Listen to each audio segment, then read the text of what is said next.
Hi class. How many of you have heard of the Texas freeze? The Texas freeze was a massive ice storm that left most Texans without power and running water for days and weeks on end. So I have to ask, how many of you have gone through an ice storm? Have gone without power for a week straight in below freezing conditions?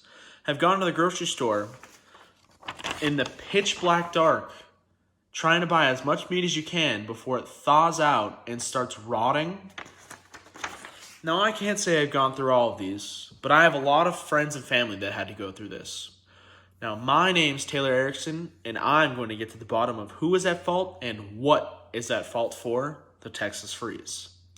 Texas relies on natural gas for 47% of total energy production, coal and wind at 20% each, solar at 1%, and nuclear at 11%. And in the moment, we were all scrambling for an answer to when it would be over. The question is now turned into, why did it happen and who is at fault? Now, at first, everyone went to wind turbines as the problem for the outage. Wind turbines account, as we saw, for 20% of total energy production. Now, we can look at these and see that the wind turbines were frozen due to freezing rains and below freezing conditions. This caused a little less than half of wind turbines to stop working, but the other half actually started producing much more than usual because of the high winds.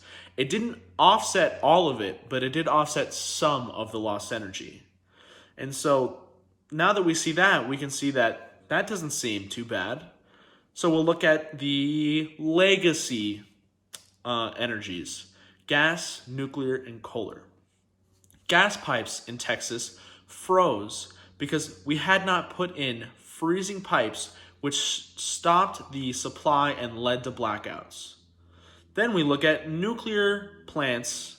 Water had frozen the pumps, which turned the water to steam to electricity. It's a three-step process. But without water, 2 and 3 don't happen. And then we look at coal plants. Coal plants have become useless because the water needed for the steam turbine technology had frozen. Without the steam turbine technology, the coal plants cease to exist. And now we can look at, with these combining for 78%. 78% of total energy production, and these all producing less than 25% of normal capacity when we need it at most. I can assume who we can blame. While we can look at people were using more energy than usual, of course, we were in an ice storm. People were using about 1.5 times the energy normally used on a winter night because of this ice storm. But then we can look at maybe if all three of these had combined for, they were producing half of what they usually produce. We still could have gotten by, but with them producing less than 25%, it had almost shut down the entire state. Then we can look at what the future is, but people were blaming this too. Solar.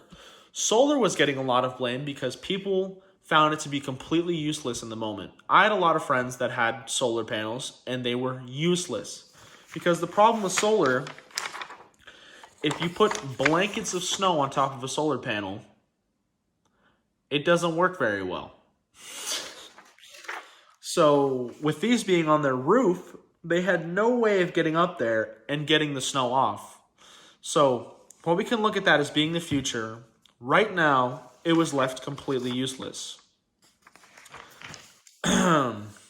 But with that only producing 1% of total energy production, I don't believe that we can make that a blame, considering the other one was 78% of total energy production, and they had producing 25%, less than 25%. Now I'll show you some examples of what we had to go through. So me and my family in Dallas weren't left without power for too long. We only had 2 nights we were left without it. But here were all the jackets I had to sleep in.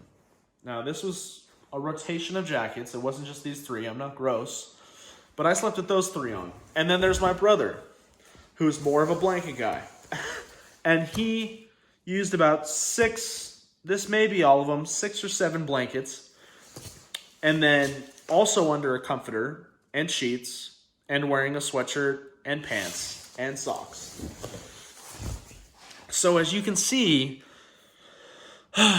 after deeming what we seem to be the biggest cause of Texas-wide blackout, which left me wearing too many jackets and my brother wearing ugly-ass blankets, I can't really put the blame on wind and solar, with combining for 21%.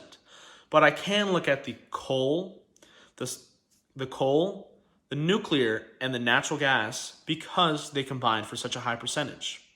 Now, I can't blame these companies because they need to make a profit, and they're not going to make a profit by spending money on things that they don't find useful in the moment. Now, since the government has made these companies a monopoly, I have to go to the government and say, what the hell were you doing?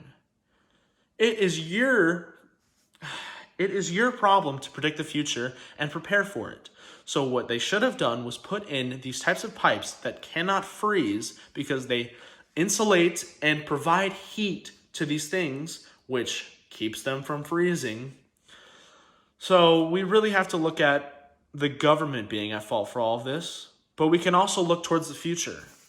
We can look towards the future in solar because this could have been easily fixed, and we can get them providing more energy through time. So I'd like to assume some of you guys learned something today, and please provide some great feedback. Thank you very much.